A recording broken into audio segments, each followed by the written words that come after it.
Sahana Bhavatu Sahanau Bhunaktu Sahaviryam Karavavahai Tejasvinavadhitamastu Mavit Vishavahai. Om Shanti Shanti Shanti.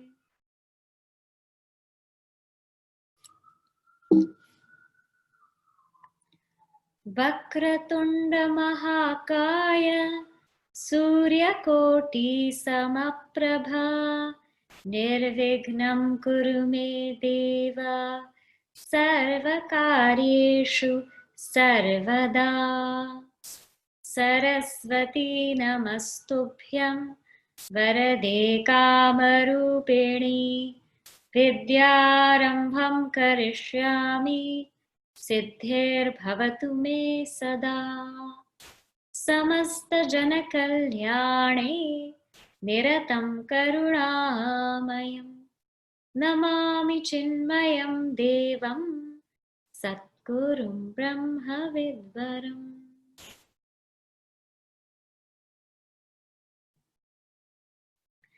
Narayanam Namaskritya Naram Chaiva Narottamam Devim Saraswatim Vyasam Tato Jayamudiraye.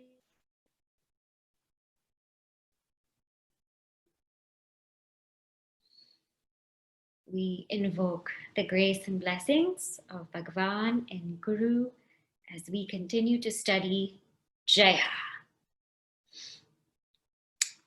Jaya is the name of Mahabharata. And last week, we saw a brief introduction on what Mahabharata is. What is it? It is an itihasa. It's a historical text. It is an epic. It has over 100,000 shlokas with over 1.7 million words, it is said. It is written none other than Bhagavan Vedavyasaji has had it in his mind as it happened. And Lord Ganesha, he was the one who wrote it down. Actually, he was the scribe for the Mahabharata text. When was it written?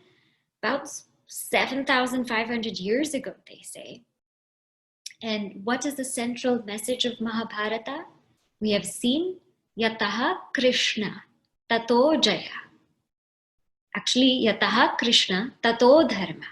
Whenever there is Lord Krishna, there is Dharma. And Yato Dharma, whenever there is Dharma, Tata Jaya or Tato Jaya, there is victory. So whenever there is Lord Krishna, there is Dharma. And whenever there is Dharma, there is victory. And this we saw was the essence of Mahabharata. If we get this message, then that means we have understood Mahabharata. Now, last week, we started the story of Mahabharata. And we started from Shantanu and Mother Ganga. And this Shantanu was going by the river Ganga, and he saw a beautiful lady and he wanted to marry her, and they had a prenuptial agreement, right? Like people have nowadays. She said, I will marry you, but you must never ask me why I do what I do. And very smart. And so they gave birth to many sons, 8 sons. And the 7 sons, she took the sons and she would put them in the river. But Shantanu could not question why she was doing it. because he made a promise. And finally, the eighth one, he couldn't take it anymore, and he asked her, why are you doing this? And she said, these are actually 8 Vasus who have previously tried to steal the cow of sage Vasishta. And the mastermind was this 8th child.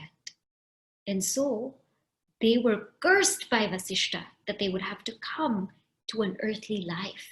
And they begged me to free them the minute they were born. They begged me to be my mother. So what Shantanu saw of Mother Ganga putting babies in the water, what he saw, which he thought was such a violent act, was actually her freeing these Vasus. And she left Shantanu. She said, this 8th child I will take with me, and I will train him, and I will give him back to you. And that's where we left off. Now, 2 very important things, many important things we can see from this story. There is a very famous quote in Mahabharata, which I have mentioned in our Bhagavad Gita classes, but I want to bring it in this perspective because it is a Mahabharata quote. It says here, Yatha dhenu sahasreshu vatso vindati mataram tatha purvakritam karma kartaram anugachati.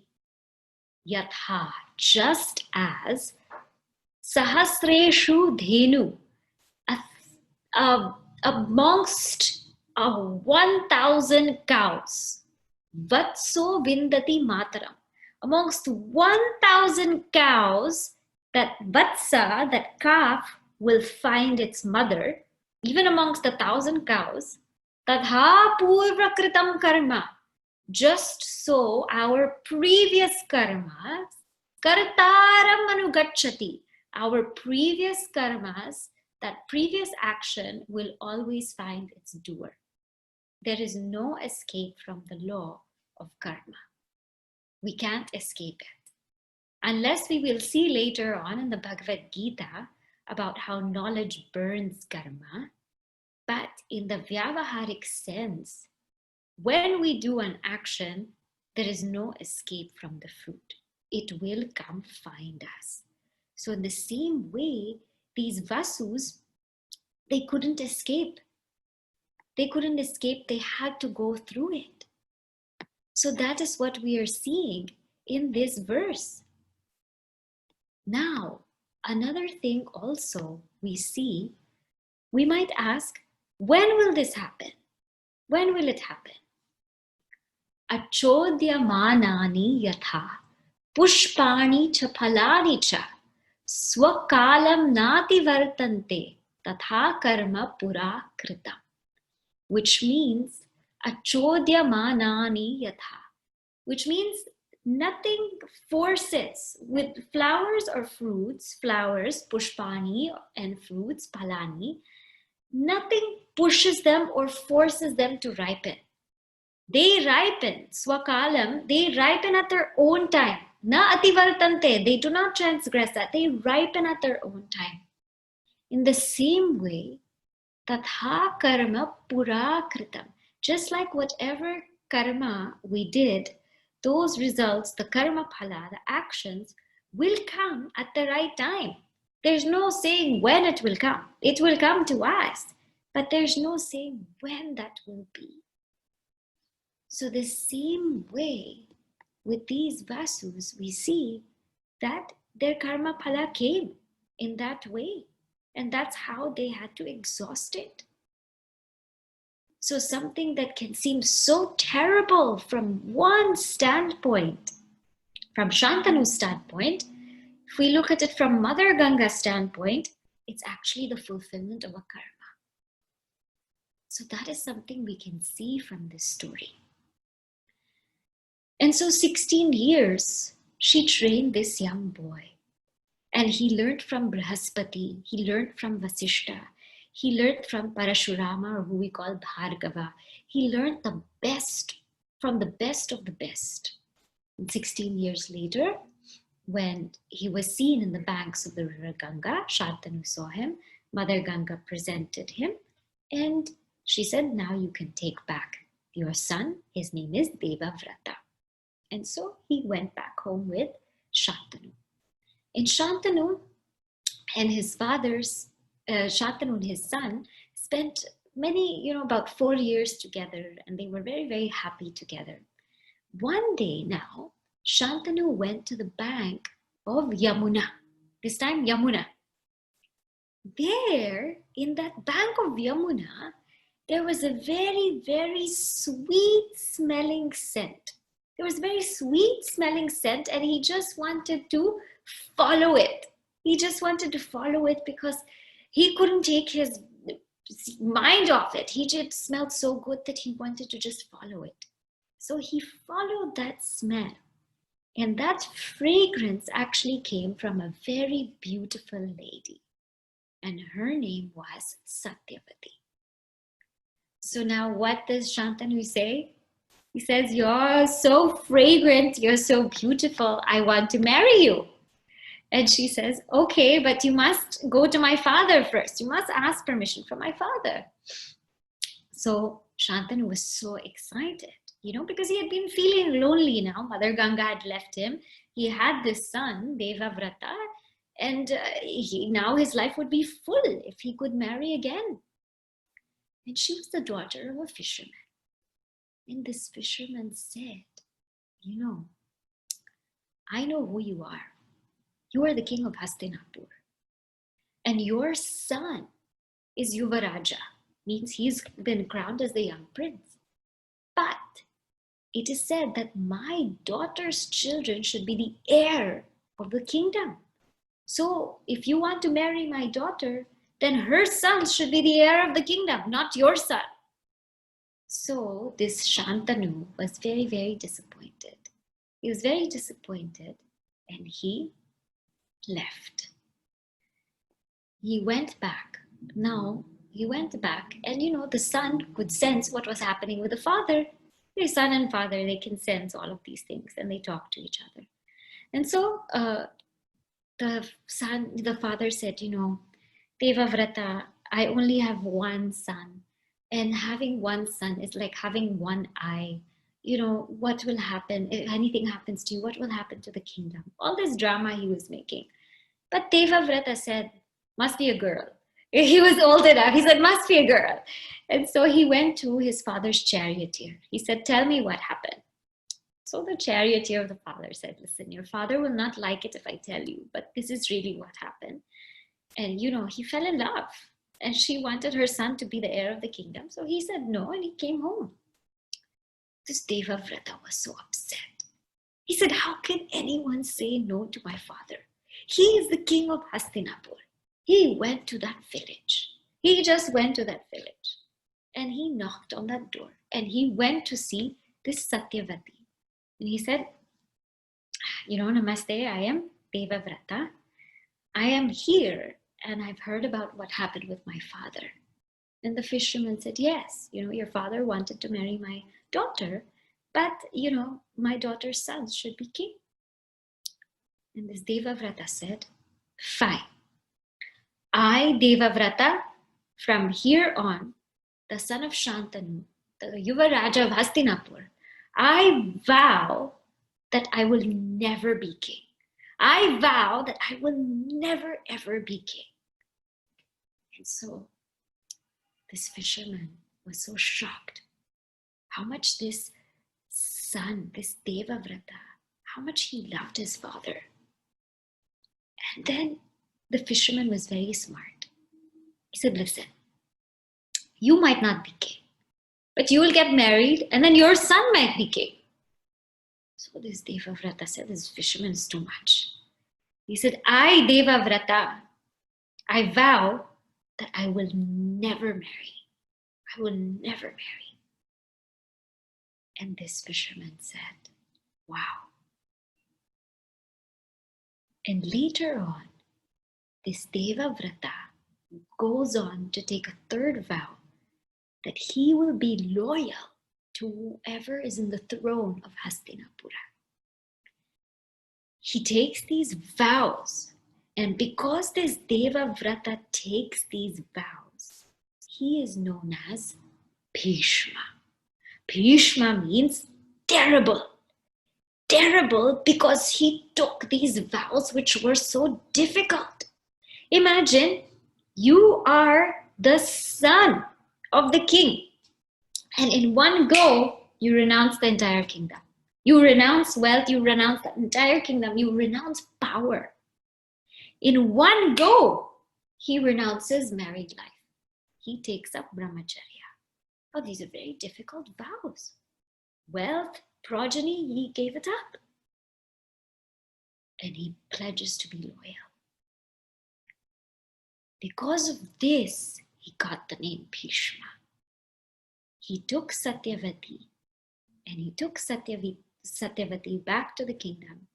And he told his father, Father, I have brought you Queen Satyavati. Please marry her. I want to see you happy. Shantanu heard what happened, and he was absolutely shocked. But now, what can we do? It happened. It happened. And so the Shantanu gave Bhishma this vow called Icha Mrityu, which means that Bhishma could die at any time that he willed. So in this episode, we see the face of Bhishma where he is so much willing to give up everything. He's willing to give everything in one go for the love of his father. In one way, we see how he is so steadfast, so focused. But later on, we will also see the implications of his vows, what they all really meant. So now, Bhishma was there, Shantanu was there, and Satyavati were there, happily. And soon enough, Satyavati and Shantanu, they gave birth to two sons. They gave birth to two sons, and the two sons were Chitrangada and Vichitra Virya. So very, very happy they were, because now there was a throne, there was an heir to the throne.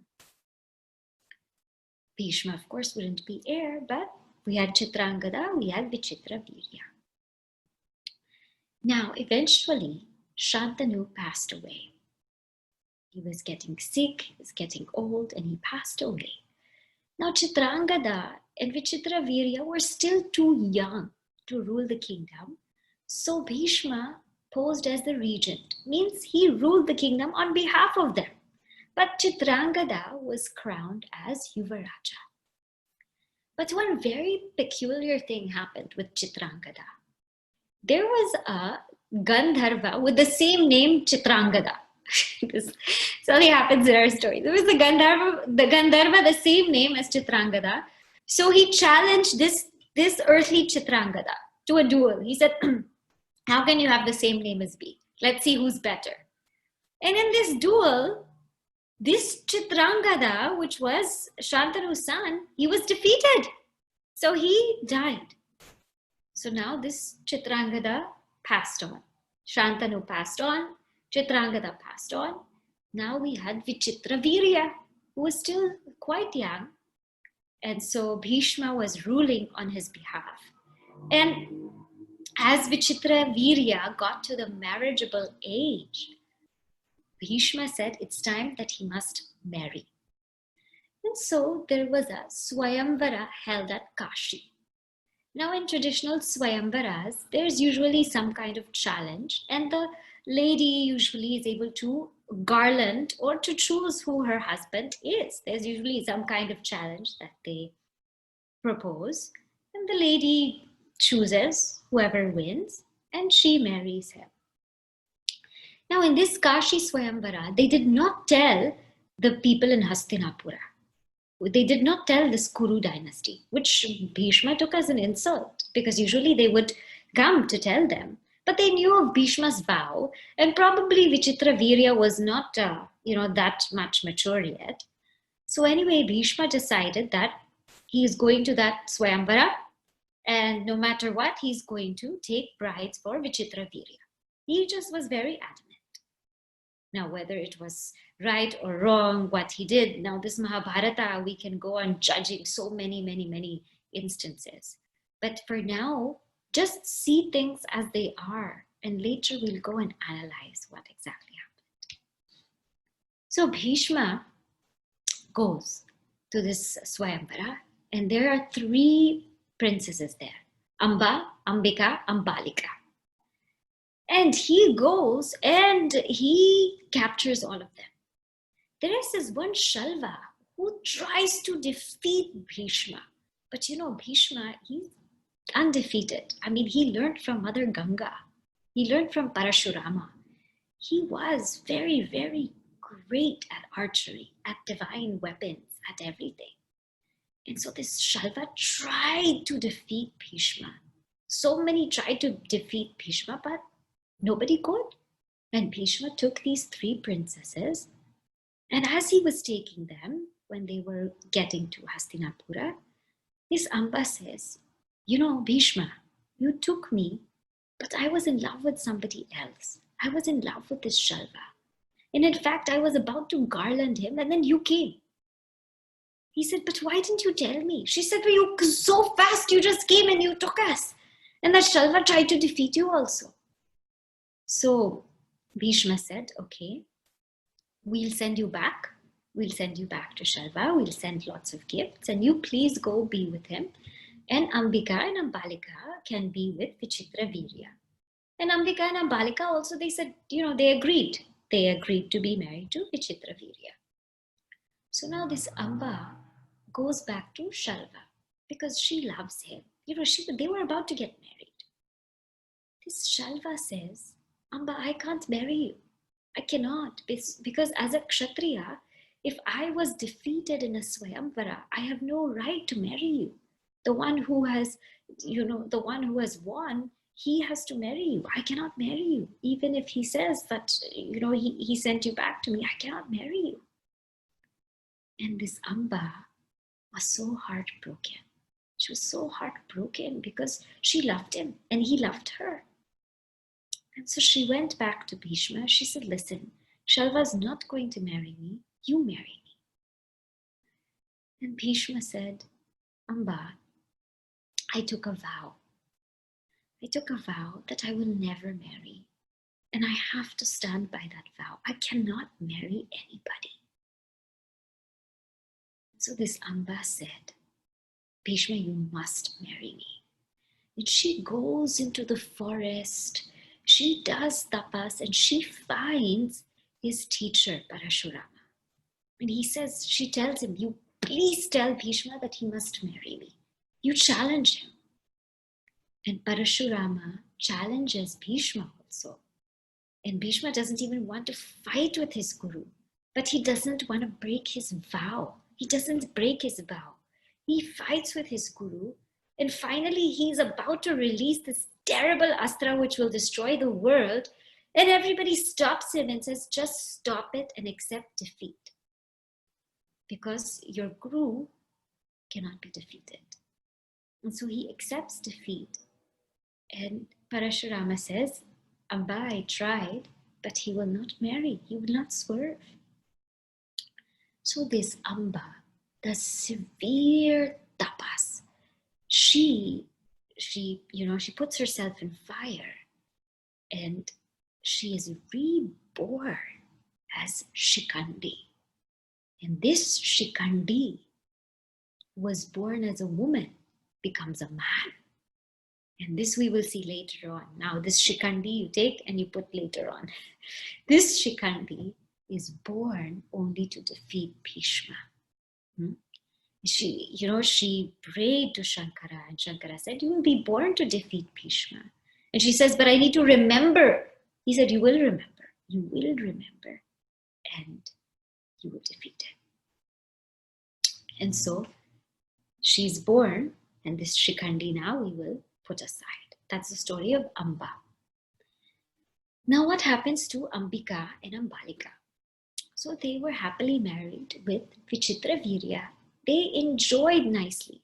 And this Vichitra Virya also, he wasn't, Bhishma was taking care of everything. So he was just enjoying nicely. But he also got sick and he passed away. Now, so look at this Kuru dynasty. Shantanu passes away. Chitrangada passes away. Vichitra Virya passes away. Bhishma he cannot be king. So Ambika and Ambalika are left. And there's no husband for them. Hence, there's no child. And so Satyavati is heartbroken because both her sons, her husband passed away, her sons passed away, her daughters-in-law are there, and there's no heir to the throne. And so she calls Bhishma. She says, now listen. Now there is apat dharma, which is this emergency dharma. There has to be an heir to the throne. So there is this tradition of niyoga, where a relative of the family can conceive. If somebody has passed away, the brother or the relative can conceive with his wife. So you please now marry Ambika and Ambalika, or do you please conceive a child with them? Now this Bhishma, he says, Bam, mother, I took this vow for you that I will not be king and I will never marry, and I will not break it. I will just not break this vow. Don't make me break it. I will not do it. You please think that there should be some other way. It is said that if we get maybe a Brahmana, a noble person to help conceive a child, that is allowed in our culture. So why don't you think of something? But I will not break my vow. So Satyavati was thinking, now she's in a dilemma. There has to be an heir to the throne because there has to be someone to rule Hastinapur. She then tells Bhishma, Bhishma, I have something to tell you.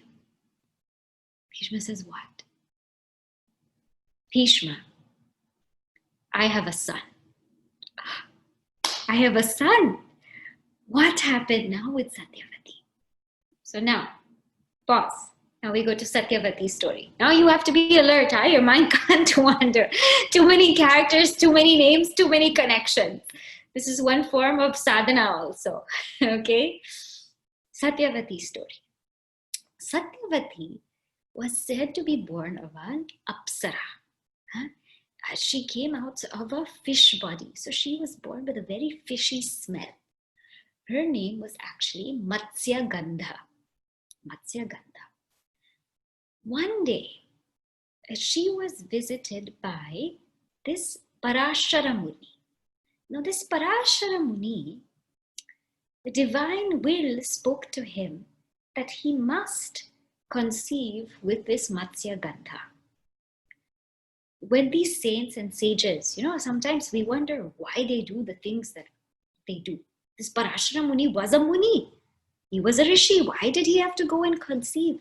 Sometimes divine will comes and they do something and it is for a greater purpose, which we might not understand, but that's actually what happened.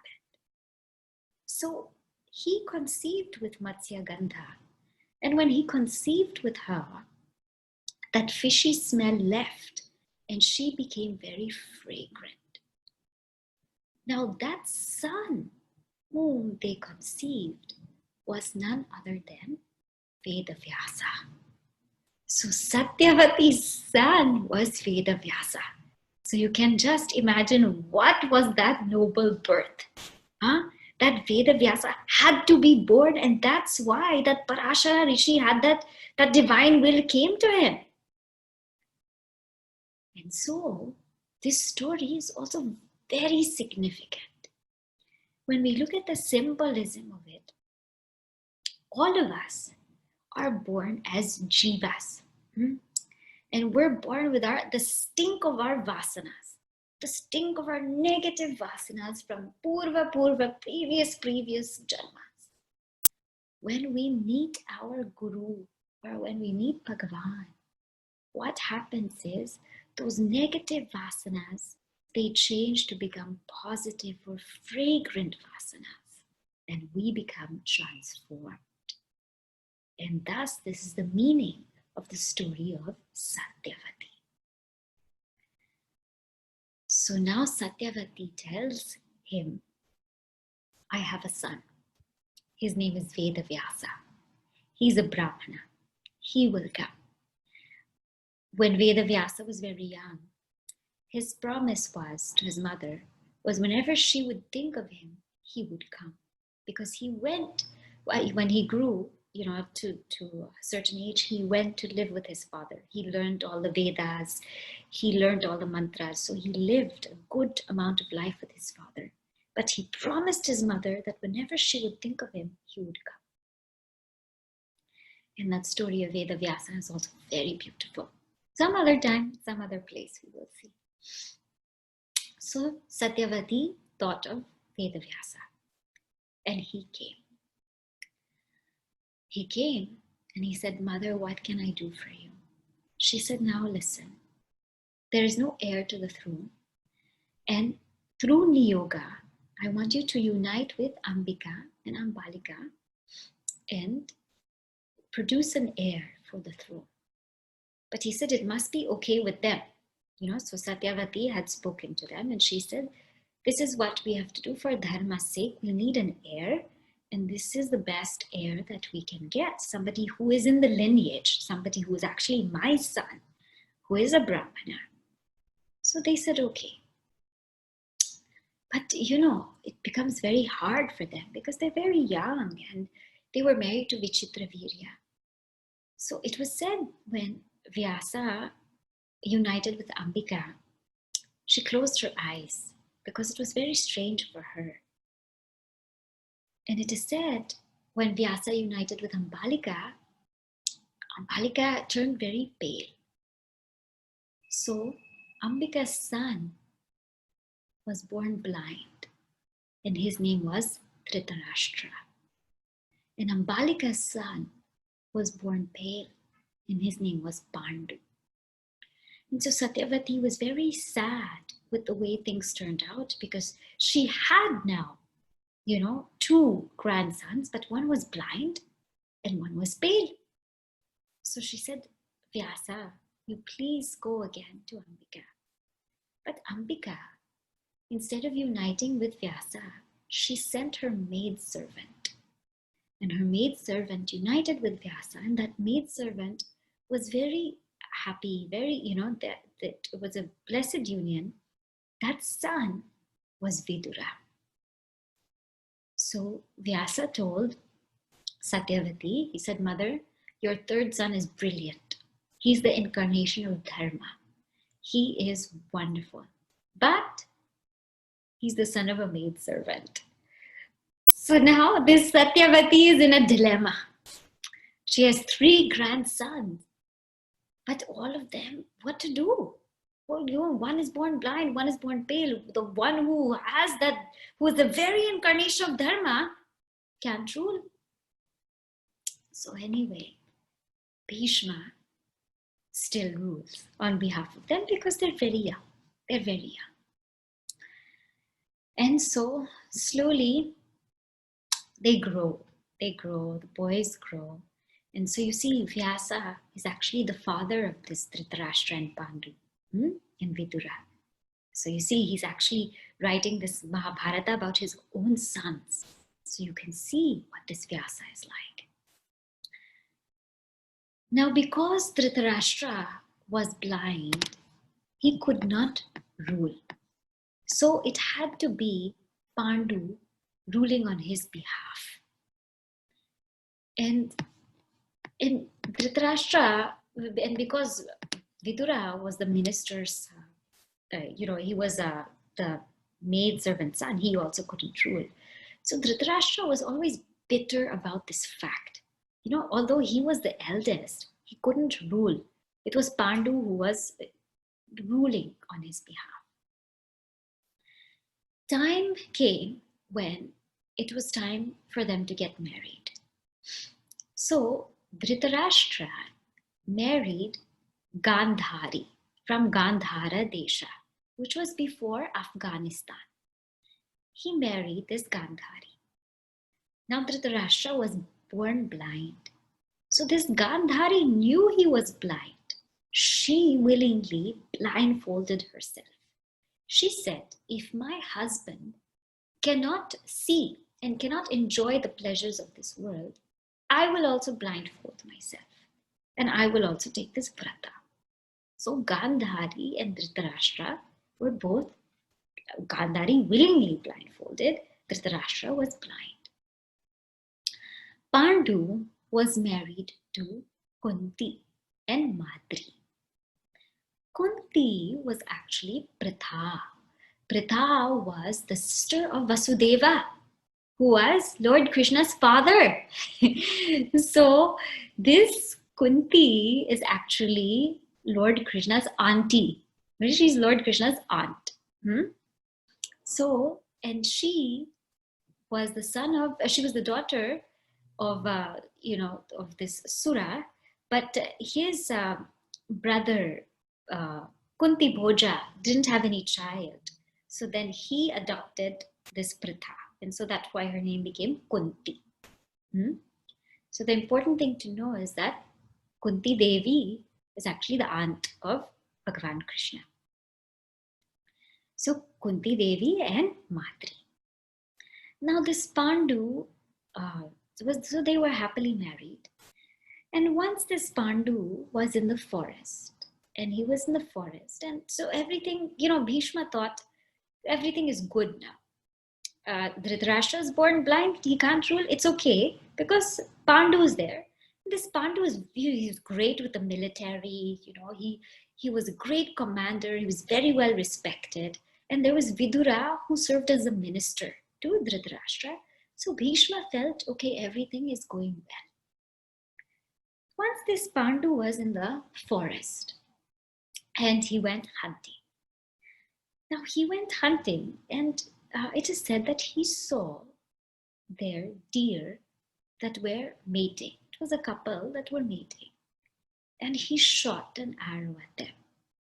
Now there's certain rules in hunting that you're not supposed to shoot at anybody who's sleeping. You're not supposed to shoot at anybody who's in a certain act. So when he shot that male deer who was in that act, a rishi came out and said, you're not supposed to do this. It's against the rules of hunting, and how could you do this? And so Pandu apologized and he said, I'm very, very sorry. And this rishi cursed him and said, I curse you that the minute you decide to unite with any of your wives, you will die. So you cannot unite with your wife. Oh, this Pandu was heartbroken. Imagine a few years, he just got married and he cannot unite with his wives. So he tells his wives this happened. And he renounces the kingdom and everything. And he says he's going to stay in the forest. Now he told his wives, please tell everybody in Hastinapur, I'm not coming back. News went to Hastinapur. And they were so upset because this Pandu is supposed to be king. What is this dilemma? There's no king of Hastinapur only.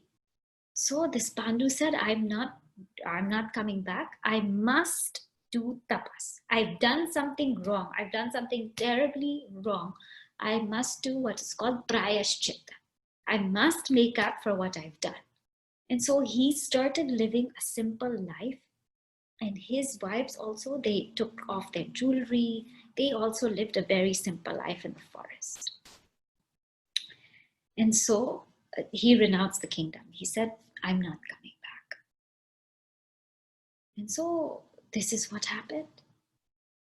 Now, Pandu, as they spent some time in the forest, he felt this urge that he wanted a son. Because it is said, if you don't have any children, life is empty. He said, I want children. I want to be with children, but I cannot unite with my wives. I don't know what to do. I'm in such a dilemma. So one day he was talking to Kunti Devi and he said, this is what happens. I don't know what to do. Kunti Devi said, I have something to tell you. What? I have a mantra that I can invoke any devata and get a son. Pandu said, what? She said, yes, I have this mantra. He said, how did you get it? She said, once when she was young, very young, maybe in her teens or so, she was serving this Durvasa Rishi. Durvasa Rishi had come to stay with Kunti Bhoja. And he was doing lots of anushtana, lots of tapasya. Doing lots of tapasya. And so Kunti had to serve him, prepare everything for him. And this Durvasa Rishi was easily angered.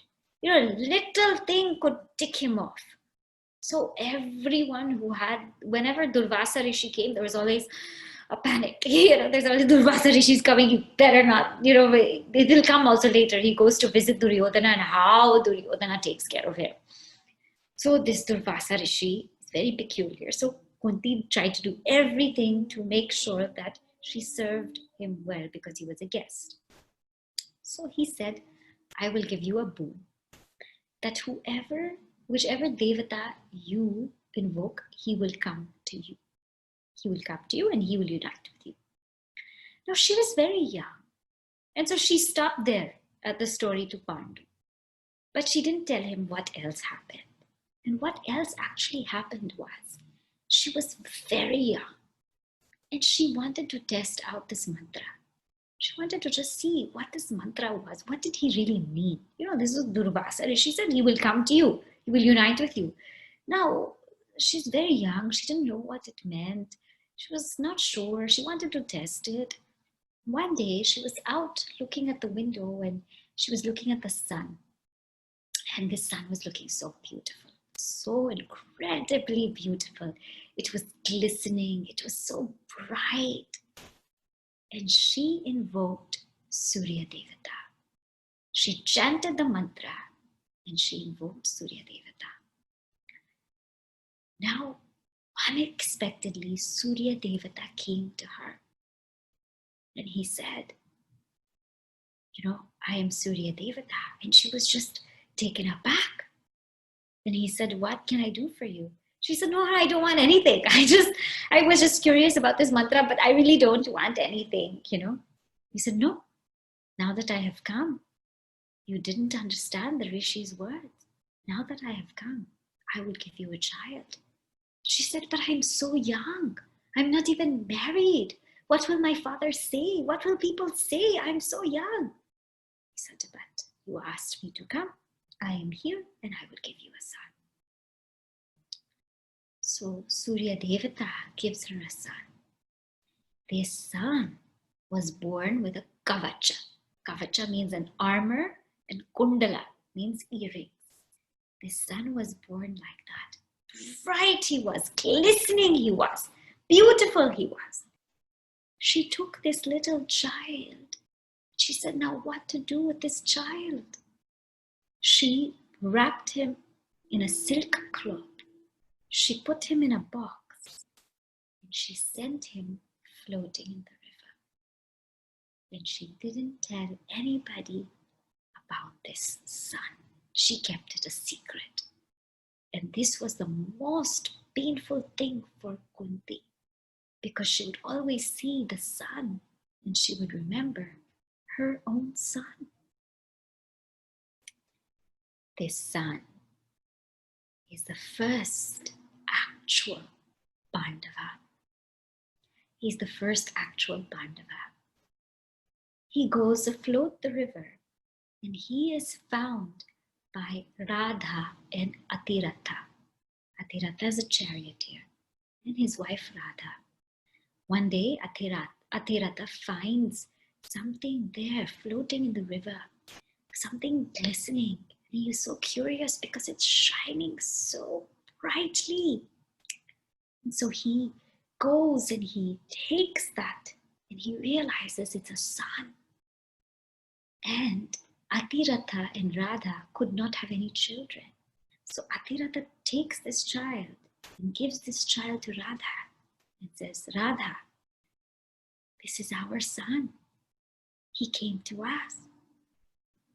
Therefore, his name is Radheya. And because he's born with earrings, his name is Karna. Karna means ear. So the one born with earrings, Karna. Now this Karna story will come back later. So keep this aside, and now we come back to Kunti. Okay? So you're all with me, huh? Okay. You're all with me. Right. Now, so Kunti tells Pandu the story, but not the whole story. She tells him that she has a boon from Durvasa Rishi, but she doesn't tell him she already has a son. So Kunti says, I can invoke the Devatas and we will have sons. So Pandu says, invoke Dharmaraja. Let the first son be that of righteousness, the embodiment of dharma. And so Kunti invokes Dharmaraja, and from that came Yudhishthira. The eldest Pandava, remember, is Karna. But as we're speaking now, since Karna is not yet in this picture, the eldest one is Yudhishthira. Then the next one, he says, we will need someone who has a lot of strength, because to uphold dharma in any society, you must have strength. You must have power. And so invoke Vayu Devata. Vayu, the god of wind. So she invokes the god of wind, and out of that union came Bhima. Bhima, the one who is very, very strong. And we will find out how strong Bhima is as we go through the Mahabharata. Then he says, Pandu says, the next one, I want him to be a ruler, a mighty archer, the greatest archer ever known. Somebody who was a true warrior. And so Kunti Devi invokes Indra, the very king of all the Devatas. And from that union comes Arjuna, that mighty Pandava prince. Now, Pandu becomes greedy. He says, I want more children. Kunti says, listen, these emergency boons and dharmas, only 3 times we can do. More than that, we should not take up. So even for Vedavyasa, only 3 times he could unite with a woman. After that, he said, no more, only 3 times. If it's an emergency, after that, no more. So Pandu says, can't you teach these mantras to Madri? Teach them to Madri, and she can also invoke. So Kunti and Madri were like sisters. So Kunti Devi taught it to Madri Devi. This Madri Devi, she could only use the mantra once. So she was very smart. She said, I can only use it once. So let me invoke Ashwini Kumaras. So I get 2. Ashwini Kumaras are twins. The twin, these twin physicians. So she gives birth to Nakula and Sahadeva, the most gorgeous, good-looking, and very, very wise Pandavas. So that way, there are 5 Pandavas born. And the Pandavas are actually Kauravas. They're actually Kauravas because all of them are from the Kuru dynasty. But to separate them, sons of Pandu, we say Pandavas. Now, what happened in Dhritarashtra's kingdom court? When he heard the birth of Yudhishthira, he became quite upset because he said, Yudhishthira was born. He's the eldest and we don't have children yet. So Dhritarashtra and Gandhari decided to have children. The very day Bhima was born, that day Duryodhana was born. What happened with Gandhari? she gave birth to a lump of flesh. And so Vedavyasa said, you divide these lumps, put it into these pots and put ghee, and then your children will be born from there. And so there were 100 lumps, and there's also one there. So she gave birth to 100 sons and one daughter. But the eldest of the son was Duryodhana. When this Duryodhana was born, there were very evil omens around. You know, sometimes you can tell when there's all negative things happening. So there were very evil omens around. And so Dhritarashtra was very concerned, because these 100 lumps of flesh, they were put in these pots, but the first one to sort of emerge out was this Duryodhana. And all of these omens were coming. And so Vidura says, listen, this son Duryodhana is going to be the destruction of the entire Kuru dynasty. You unfortunately should sacrifice this child. His birth is full of evil omens. And Vidura tells him such a beautiful statement that we see in Mahabharata. He says, I'll share this with you.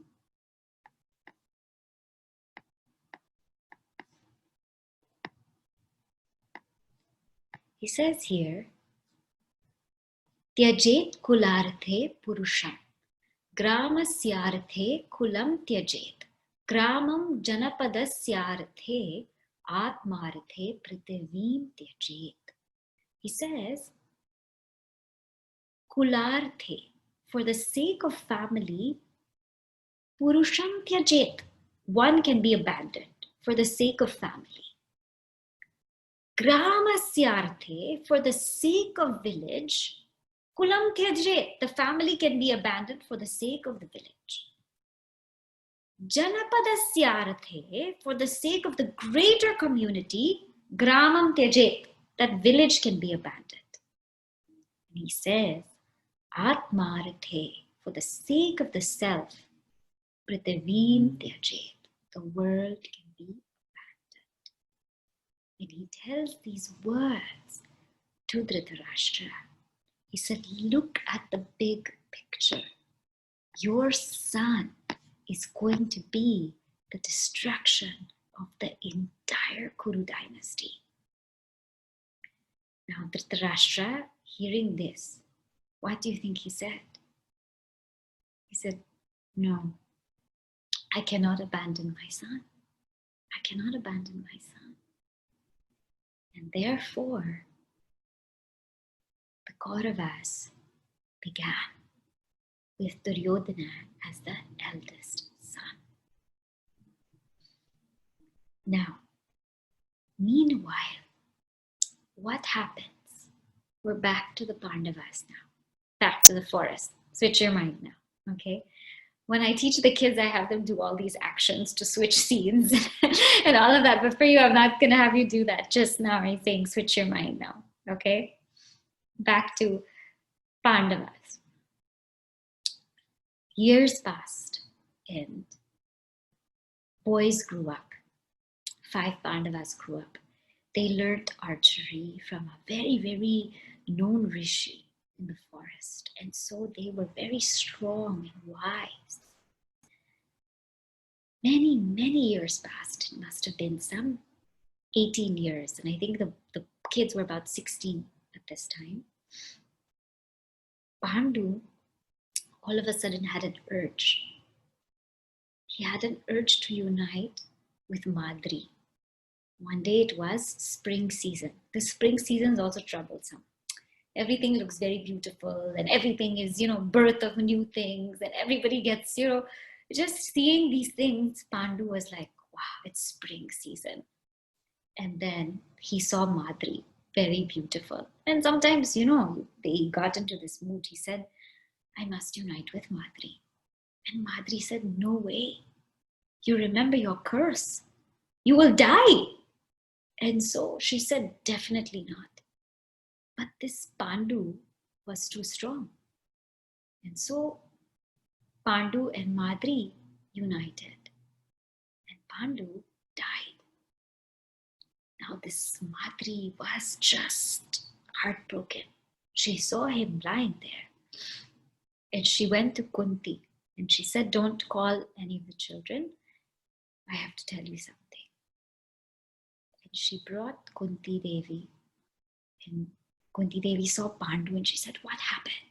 We were all living so peacefully." She said, "I tried to stop it. It wouldn't stop." And so Madri said, "Listen, I want to go. I want to go with him. I want to give up my life also." She said, I won't be able to be alive. I want to give up my life. This was her own choice. Kunti said, why are you going to do that? And Madri said, "Listen, you, Kunti, can be impartial to the sons. I cannot. You can be impartial to the 5 sons. I cannot. I know you will love all like you love. You love your 3. You love Yudhishthira, you love Bhima, you love Arjuna." And so Madri tells her sons, Nakula and Sahadeva, "Please treat Kunti Devi as your mother. Please stay with her and I will go." And so Madri gives up her own life and Pandu passes away. And the young boys, they must be about 16, are devastated. Their father has passed, and their mother, one of their mothers also. They don't know what to do. And so the rishis suggested that go back to Hastinapura. Go back there. Stay in Hastinapura. Let them take care of you. There's a whole kingdom there. Let them take care of you. Let the young boys be educated well. Let Kunti be well taken care of. And we will accompany you. So the rishis accompanied Kunti Devi, her 5 sons, and they went to Hastinapura. Dhritarashtra was there, Bhishma, Vidura, all of them were there. And Kunti Devi told them what happened. And Satyavati was heartbroken, so heartbroken that her own grandson passed away. And Bhishma was also heartbroken because he thought, now he's stuck again. Every time he wants to let go of everything. First, the Dhritarashtra is blind and he has 100 sons under Bhishma's care. So Bhishma has to take care. Now on top of that, Bhishma gets 5 more he has to take care. So Bhishma keeps renouncing, but he keeps getting also. His prarabdha he keeps getting. And Satyavati was devastated. Ambika was devastated, and Ambalika also was devastated. Although all 3 of them were thinking, what's going on here? And Vyasa told Satyavati, now we'll start the destruction of the Kuru dynasty. And so Satyavati, Ambika, Ambalika, very smart they were. They renounced and they went to the forest. They said, better we renounce, we go do tapas. Unnecessarily, we stay here and take part in all of this craziness. And they renounced. And the Pandavas came and they lived with the Kauravas. Now, 105 brothers, 1 daughter, all living in the same kingdom. Imagine what happens. Now in COVID times, families living together, imagine what happens. What happens in our own families, huh? 2-3 people living together, what happens? Imagine 105 of them living together, what happens? What will happen? That we will see next time. Okay, I can tell you more, but I think so many connections are there for you to make, so I'll stop here. Okay, so what we've seen today is so many things. This, Bhishma. Bhishma takes this terrible vow, and that's why he's known as Bhishma. And he sticks to it. He does not waver from it. And Bhishma goes back in Satyavati, and Shantanu passes away, Chitrangada passes away, Vichitravirya passes away, and therefore there's no heir to the throne, and therefore Vyasa was called to unite with Ambika and Ambalika, and out of that were born Dhritarashtra, Pandu, and Vidura with the maidservant. And out of that, Pandu with Kunti and Madri had the 5 sons, the Pandavas, and Dhritarashtra and Gandhari had 100 sons and 1 daughter, Dushala. And we saw that the Pandu and Madri both also passed away, and so the sons came to, and the mother, Kunti Devi, came to live now, the Kauravas. And now, in the next series we will see the childhood of the Pandavas and Kauravas. Here's where everything starts. You see, you might wonder, we are studying Bhagavad Gita, where is Mahabharata? Sometimes when you look at the tree, you don't always see the roots. You look at an apple tree, where that apple came from, down underneath in the ground where the roots are.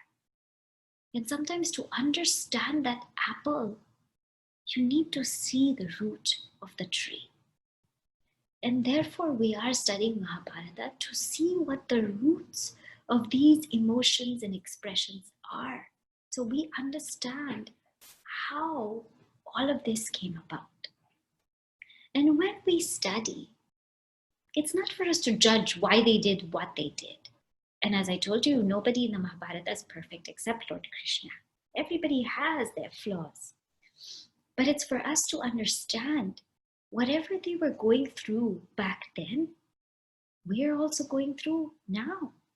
And see how they dealt with it, and to learn from how they dealt with it, how we should deal with certain things.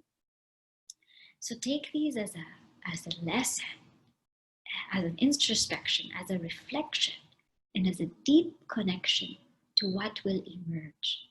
Especially when we study chapter 1 of the Bhagavad Gita. If we don't know the story, all of the names will not make sense to you.